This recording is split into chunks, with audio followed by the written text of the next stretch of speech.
Quand elle tape dans la balle, Cléo Ginterdel oublie tout le reste. Au dernier moment, tu fais le fouetter. À 14 ans à peine, elle est championne de France junior de tennis fauteuil. Ce jour-là, son père est venu assister à son entraînement. C'est ça qui fait plaisir, c'est de voir le sourire. Il y a 3 ans, alors qu'elle fait refaire sa prothèse de jambe, Cléo rencontre Pauline Desrouledes, championne de France de tennis fauteuil. C'est elle qui lui fait découvrir ce sport. Quand elle s'est mise dans le fauteuil, elle a commencé à taper la balle avec Pauline.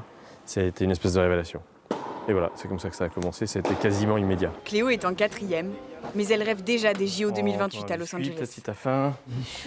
Elle s'entraîne 3 fois par semaine. Le tennis, ça me permet de m'évader un peu, de penser à autre chose, d'arrêter de penser à tout ce qui se passe dans la vie quotidienne, en dehors du tennis, quoi, et de penser qu'à ça, même si je suis très sanguine sur le terrain. Cléo n'est pas née avec ce handicap. En 2015, sa mère, son frère et elle sont victimes d'un grave accident. Alors qu'ils se baladent sur le marché, une voiture les percute. Paul s'en sort indemne, mais Cléo et sa maman perdent chacune une jambe.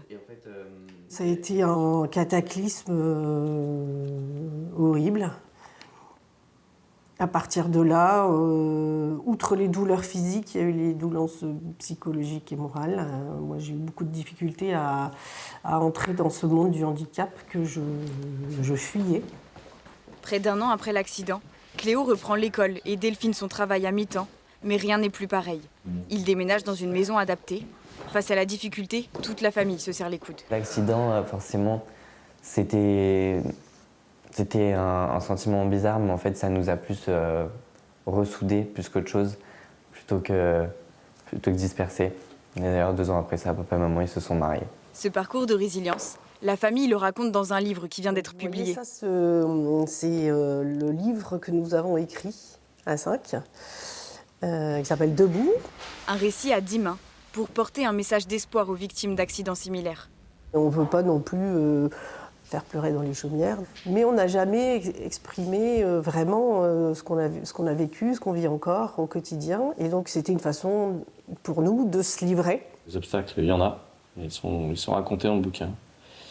Les obstacles psychologiques, les obstacles administratifs, judiciaires, des prothèses difficiles à réaliser, voilà. Mais debout. La famille continue de se soutenir et veut porter Cléo encore plus haut. Elle sera la première ramasseuse de balles en fauteuil à Roland-Garros début juin.